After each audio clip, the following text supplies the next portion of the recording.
आज जो है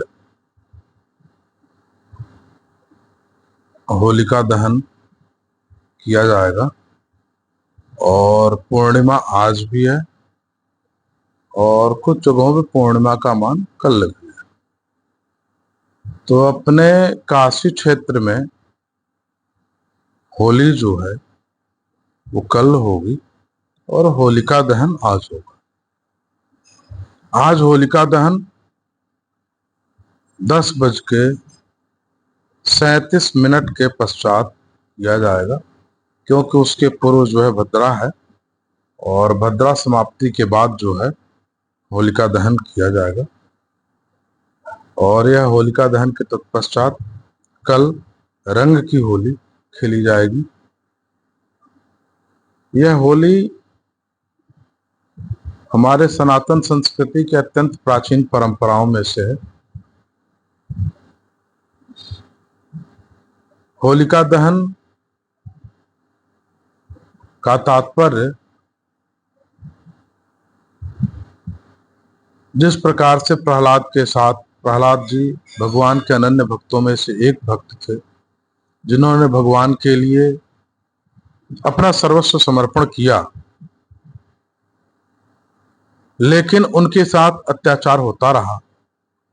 प्रहलाद के पिता का कहना था कि मैं ही भगवान हूं, हमको ही भगवान मानो, भगवान कोई और नहीं है, विष्णु कोई और नहीं है, विष्णु की पूजा ना करो।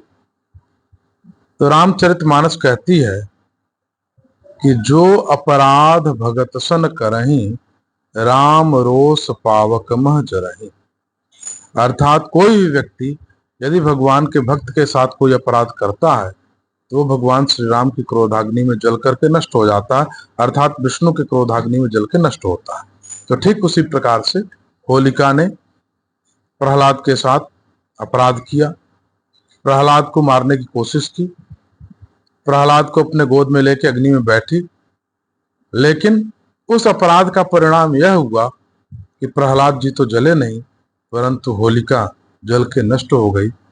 और भगवान के भक्त के विजय के रूप में ये होली पर्व मनाई जाती है कि यहाँ पे भक्ति जीती है, भगवान का भक्त जीता है, इसीलिए ये होली का पर्व मनाया जाता है। और आज के दिन, जिस दिन होली जलाई जाती है, विज्ञान कहता है कि ये प्रकृति बदलने का, ऋतु परिवर्तन का समय होता है। जाड़े में हमारे रोम छिद्रों से हमारे शरीर की गर्मी बाहर ना निकलने पाए, इसलिए संपूर्ण जाड़े भर तेल मर्दन होता है, तेल की मालिश होती है ताकि रोम छिद्र हमारे बंद रहे। लेकिन जैसे ही होली पर्व आता है, तो जिस दिन होली जलाई जाती है, तो हमारे भारत की प्राचीन परंपरा रही है कि होली के दिन शरीर में सरसों पीस करके उसका उबटन लगाया जाता है और यह उबटन जो है हमारे रोम छिद्रों को खोलने का कार्य करता है, जिससे ऋतु परिवर्तन पे पसीना हमारे शरीर से बाहर निकले।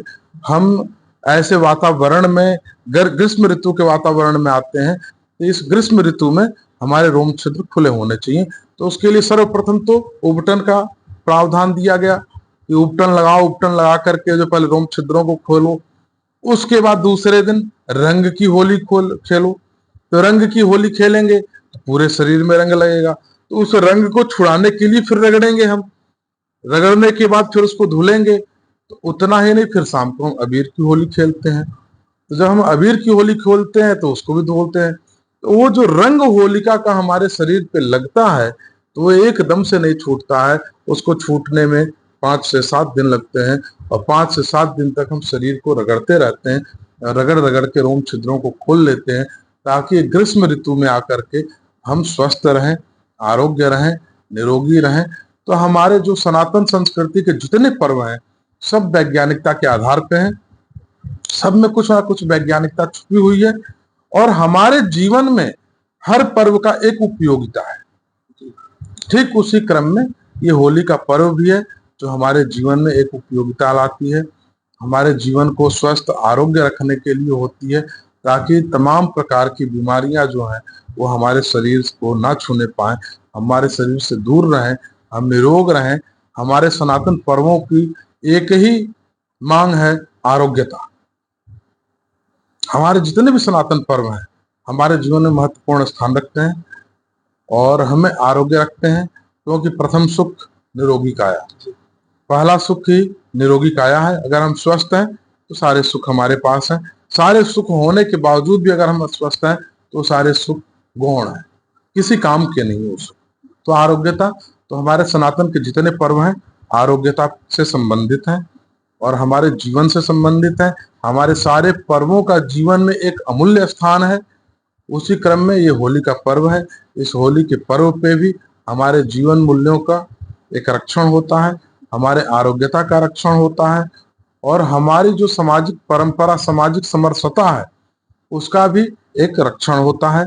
और हम आपसी वैमनस्यता को भुला करके, मनमुटाव को भुला करके आपसी सौहार्द के साथ जीवन जीने के लिए इस पर्व को मनाते हैं, ताकि आगामी इसको जो होलिका दहन होता है इसको सम्मत भी बोलते हैं। कहते कि आज सम्मत जलेगा। सम्मत जलने का मतलब है कि आज पूर्णता की ओर है। फागुन महीना पूर्ण होता है और इसके 15 दिन बाद सनातन संस्कृति का नव संवत्सर, नव वर्ष आता है, जो नवरात्रि के प्रथम दिन से, चैत्र नवरात्रि के प्रथम दिन से प्रारंभ होता है। उस नव वर्ष की आगमन की जो स्वागत है वो होलिकोत्सव से प्रारंभ हो जाता है। होली के रंग गुलाल खेल करके हम नव वर्ष के आगमन की तैयारी करते हैं, नव वर्ष का स्वागत करते हैं और यह 15 दिनों तक स्वागत कार्यक्रम हमारा चलता है।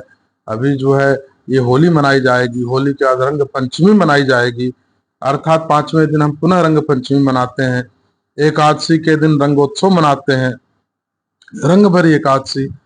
ये सारे उत्सव नव वर्ष आने से पूर्व प्रारंभ हो जाते हैं, नव वर्ष के स्वागत। क्योंकि हमारे सनातन का जो नव वर्ष है वो एक प्रसन्नता की तरफ है, एक नव यौवन की तरफ है।